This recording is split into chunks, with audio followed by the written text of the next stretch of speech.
ఓం విఘ్నేశ్వరాయ నమ. ఓం సరస్వతీదేవియే నమ. ఓం శ్రీ గురుభ్యో నమ.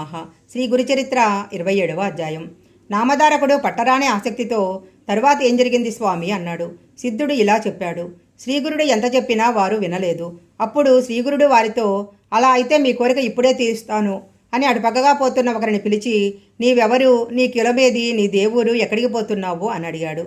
అప్పుడు అతడు, అయ్యా నేను కడజాతి వాణ్ణి, నన్ను మాతంగుడు అంటారు, నేను ఈ ఊరి బయట ఉంటాను, ఈనాటికి మీకు నాపై దయగలిగింది అని నమస్కరించాడు. అప్పుడు శ్రీగురుడు అతనిపై తమ కృపాదృష్టిని సారించి శిష్యునికి తమ దండమిచ్చి దానితో నేల మీద 7 గీతలు గీయించారు. అప్పుడు అతని మీద విభూది చల్లి ఒక్కొక్క గీత దాటమని చెప్పారు. అతడు మొదటి గీత దాటగానే ఆయన నీవెవరు అని అడిగాడు. నేను వనరక్షకుడైన బిల్లుడను అన్నాడతడు. అతడు రెండవ గీత దాటి నేను రావణుడు అనే కిరాతకుణ్ణి అన్నాడు. మూడవ గీత దాటి నేను గాంగేయుడనే జాలరిని అన్నాడు. 4వ గీత దాటి నేను రైతును అని, 5వ గీత దాటి సోమదత్తుడననే వైశ్యుడిని అని, 6వ గీత దాటి గోవర్ధన వర్మయనే క్షత్రియుడిని అని, 7వ గీత దాటి నేను వేదవిధుడను అధ్యాపకుడును అయిన బ్రాహ్మణుడను అని వెనుకటి జన్మలలో తానెవరో చెప్పాడు. అప్పుడు శ్రీగురుడు, నీవు వేదజ్ఞుడవైతే వాదంలో విప్రులను జయించు అన్నాడు. అతడు వెంటనే వేదగానం చేసి వారితో చర్చకు సంసిద్ధుడయ్యాడు. అది చూసి కుపండితులకు భయంతో నోరిండింది, కడుపులో నొప్పి ప్రారంభమైంది.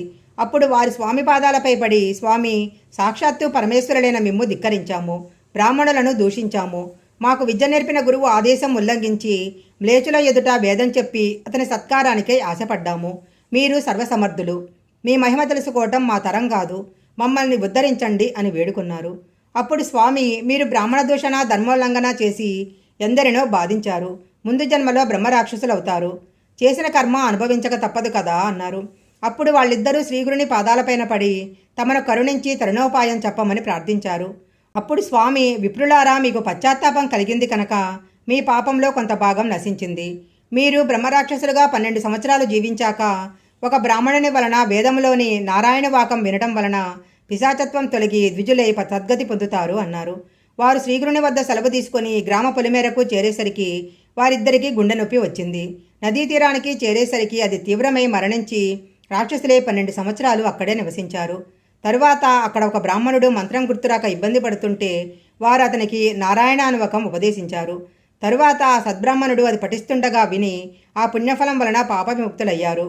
7 జన్మల కిందట తాన వేదవేదుడన్న స్మృతి కలిగిన అతడు స్వామికి నమస్కరించి, సద్గురోత్తమ, మీరు జ్ఞానజ్యోతి స్వరూపులు, పూర్వజన్మలో వేదవిధుడనైన నేను ఈ జన్మలో ఈ జన్మ ఎలా ఎత్తాను, కాల జ్ఞానులైన మీరు నాకు ఈ జన్మ ఏ కారణం వలన వచ్చిందో తెలుపవలసిందిగా అని వేడుకున్నాడు. శ్రీ దత్తాయ గురవే నమః. శ్రీపాద వల్లభాయ నమః. శ్రీ నృసింహ సరస్వతే నమః. శ్రీ గురుచరిత్ర 27వ అధ్యాయం సంపూర్ణం.